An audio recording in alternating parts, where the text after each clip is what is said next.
So agency debts and how Fannie and Freddie price their loans. It's variable. It depends on where the Fed is with their rates, with the economy, the perception, the supply, all of that. Nowadays, I've seen Fannie and Freddie are pretty much equal or very close to each other in terms of rates. They are hitting up roughly about 5.6%.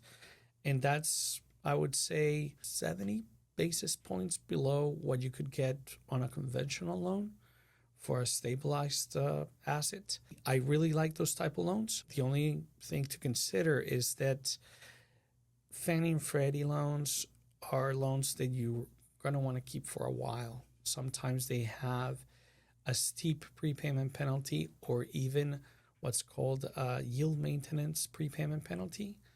And what that means is that if you just keep the asset for 1 year after getting this loan, you might be hit with very high prepayment penalties. So be careful with that. But if the idea is to just keep the building for the next 10 years, it's an amazing solution. It's going to be the lowest rate you can possibly get in the market nowadays. Or else you always have the conventional route that you can take with a regular bank, pay an extra interest rate, but maybe be able to exit the asset in 3 years or 5 years instead of 10 years.